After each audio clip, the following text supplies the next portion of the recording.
Light camera action. আজকে হচ্ছে রাখি বন্ধনের ব্লগ। তো প্রথমেই চলে এসেছে দিশানির দাদা।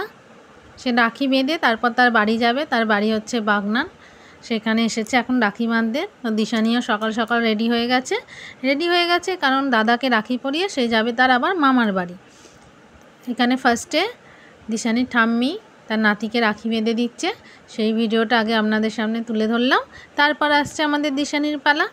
তারপরে এই যে বসে পড়েছে দিশানি। এবার ওর হচ্ছে বক্তব্য যে ও রাখি পরাবে, কিন্তু ওকে কেন কেউ রাখি পরাবে না।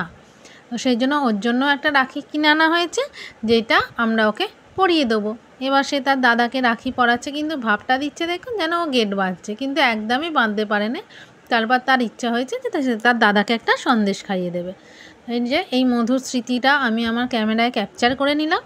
এবার চলো যেতে হবে মামার বাড়ি। মামার বাড়িও চলে এসেছি। এসে দিশানি চান করেছে বলে সেই জন্য ড্রেস চেঞ্জ, আর ও কোনো ড্রেস পরবে না। তো ও বাড়ির ড্রেস পরেই রাখি বাঁধবে। তো বেলাও হয়ে গিয়েছিলো, বললাম ঠিক আছে চলো রাখি বাঁধা নিয়ে তো কথা। এই যে এবার দাদার সাথে রাখি বাঁধা হয়ে গেছে, এবার গিফটের পালা। দাদা একটা কিউট দেখতে পেন্সিল বক্স দিয়েছে, কারণ ও জন্মদিনে ব্যাগ, ওয়াটার বোতল, টিফিন বক্স সবই পেয়েছিল, কিন্তু তার পেন্সিল বক্স পায়নি। এখানে দিশানি আর দিশানির দাদা দুলছে, তো দেখে নিন। আর হচ্ছে পেন্সিল বক্স এই জন্য গিফট করা হয়েছে। তো পেন্সিল বক্সটা পেয়ে সে খুব খুশি।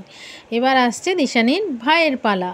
এই যে দিশানির এইটা ভাই, তো দুজনে একদম সেম এজ, 1 সপ্তাহ ছোট বড় দুজনে, পাক্কা 1 সপ্তাহ। এ হয়েছে এই বৃহস্পতিবার আর ও হয়েছে পরের বৃহস্পতিবার।